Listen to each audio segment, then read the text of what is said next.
September 15 அண்ணா பிறந்தநாள் அன்றைக்கு இங்க சென்னையில் டி நகர்னு நினைக்கிறேன்.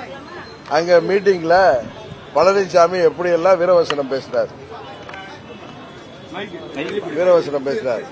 நான் தன்மானம் மிக்கவன், எங்களுக்கு ஆட்சி அதிகாரம் எல்லாம் முக்கியம் இல்ல, வெற்றி தோல்வி எல்லாம் பெருசு இல்ல, எங்களுக்கு தன்மானம் தான் முக்கியம்னு பயங்கர சவுண்ட் விட்டார்.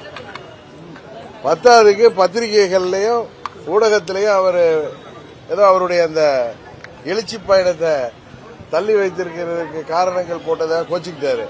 அவர் ஏதோ வானிலை அறிக்கையெல்லாம் படிச்சு மழை பெய்யுங்கிறதுனால தள்ளி வச்சேன்னு கதையெல்லாம் விட்டுட்டு டெல்லிக்கு போய்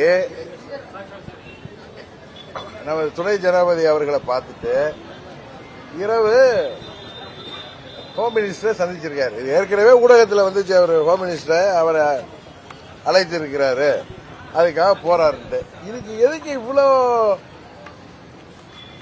இப்படியெல்லாம் பொய் சொல்லி யாரை ஏமாற்ற பார்க்கிறார்? நான் எப்பயும் சொல்றேன், தமிழ்நாட்டு மக்களையும் மற்ற அரசியல் கட்சியை சேர்ந்தவர்களையும் இனிமேலும் பழனிசாமி ஏமாற்ற முடியாது.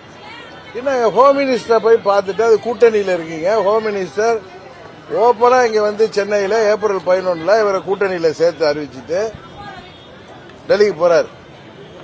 என்ன காரணம்? இப்படி ஹோம் மினிஸ்டரை பார்த்துட்டு வெளில வர்றப்ப முகத்தை மூடிக்கிட்டு வர வேண்டிய அவசியம் என்ன இருக்கு?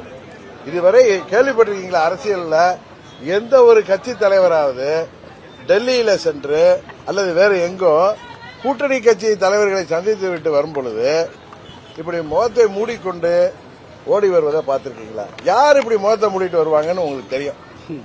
எனக்கு நேற்று ஊடகங்கள் மூலம் தான் தெரிஞ்சு, பக்கத்தில் உட்கார்ந்தது அவருடைய அன்பு மகன். 2 பேரும் மூஞ்ச மூடிட்டு வர்றாங்கன்ட்டு. இதுக்கு பழனிசாமி தான் பதில் சொல்லணும். ஆனா சில ஊடகத்தை சேர்ந்த நண்பர்கள் சொன்னாங்க அது நாங்க இல்ல வேற யாரோன்னு. ஹோம் மினிஸ்டர் வீட்டில இருந்து யாரும் மூஞ்ச மூடிட்டு வெளில போக வேண்டிய அவசியம் இல்லை. அங்க வந்து அவர்களை சந்திப்பது யார் என்பது எல்லாருக்கும் தெரியும்.